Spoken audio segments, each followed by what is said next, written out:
আসলে আপনি যদি সত্যি কথাটা জানতে চান, আমি মনে করি যে এখানে যে ব্যবধানে আমি জয়ী হয়েছি এটা আসলে স্বাভাবিক না, এটা অস্বাভাবিক।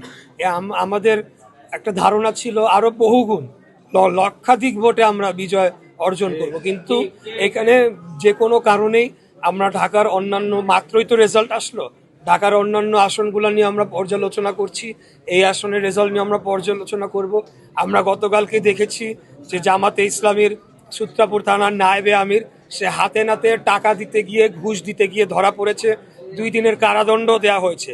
এবং সারা দেশে বিভিন্ন জায়গায় জামাতের ইসলামীর নেতারা বিভিন্ন মানে বড় অঙ্কের টাকা নিয়ে ধরা পড়েছে, বিভিন্ন জায়গায় ভোট কিনেছে এবং প্রশাসনকে এবং আইন শৃঙ্খলা এবং নিরাপত্তা বাহিনীর সকল বাহিনীকে তারা প্রভাবিত করেছে টাকার বিনিময়ে, যার কারণে আমরা মনে করি আমাদের এখানে ডিফারেন্সটা কমে এসেছে, ভোটার টার্ন আউটটাও কোনো ক্ষেত্রে কমে এসেছে, কারণ তারা এক প্রকার ভয়ভীতি দেখিয়েছে বিভিন্ন বাসাবাড়িতে গিয়ে যে ভোট দিতে গেলে এই হবে সেই হবে।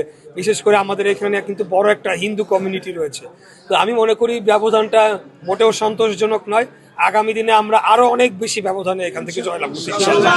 আমার বাবার যে উনি সংসদ সদস্য হিসেবে, একজন জনপ্রতিনিধি হিসেবে এবং বিভিন্ন সময় বিভিন্ন দায়িত্ব পালন করেছেন, উনি যে কাজগুলা করে গিয়েছেন, আমার লক্ষ্য যে আমি ওনার মতো যাতে একদিন জনগণ আমাকে মনে রাখে, আমার মৃত্যুর পরে যাতে আমার বাবার মৃত্যুর পরে ওনাকে যেভাবে মানুষ মনে রেখেছে আমাকেও যাতে সেভাবে মনে রাখে, সেরকম আমি কাজ করে যেতে চাই। আমি ওনার দেখানো পথ, ওনার আদর্শ, ওনার নীতিকে বুকে ধারণ করে আগামী দিনে আমাদের এই অঞ্চলের জন্য কাজ করতে চাই। দল যদি আমাকে বলে ইলেকশন করতে হবে, আমি ইলেকশন কেন, আমি তো আন্দোলন সংগ্রামে আরো অনেক কিছু করেছি।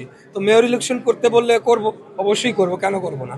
মেয়র ইলেকশন করার মাধ্যমে আরো আমাদের বৃহত্তর ঢাকার যে সমস্যাগুলো রয়েছে, যানজট, জলাবদ্ধতা, দূষণ, এবং ঢাকা এখন বিশ্বের সবচেয়ে বসবাসের অযোগ্য নগরীর তালিকায় 1 থেকে 5-এর মধ্যে রয়েছে। আমি শুরুটা সেভাবেই করেছি, কাজটা সেই আঙ্গিকেই করেছি যে ঢাকার যে ইন্ডেক্সে আমরা পিছিয়ে পড়েছি সেই ইন্ডেক্সগুলোকে আরো বেটার করে ঢাকাকে যাতে বাসযোগ্য নগরী হিসেবে গড়ে তোলা যায়। অতএব সেই কাজ তো আমি এমনিও করে যাবো ইনশাল্লাহ।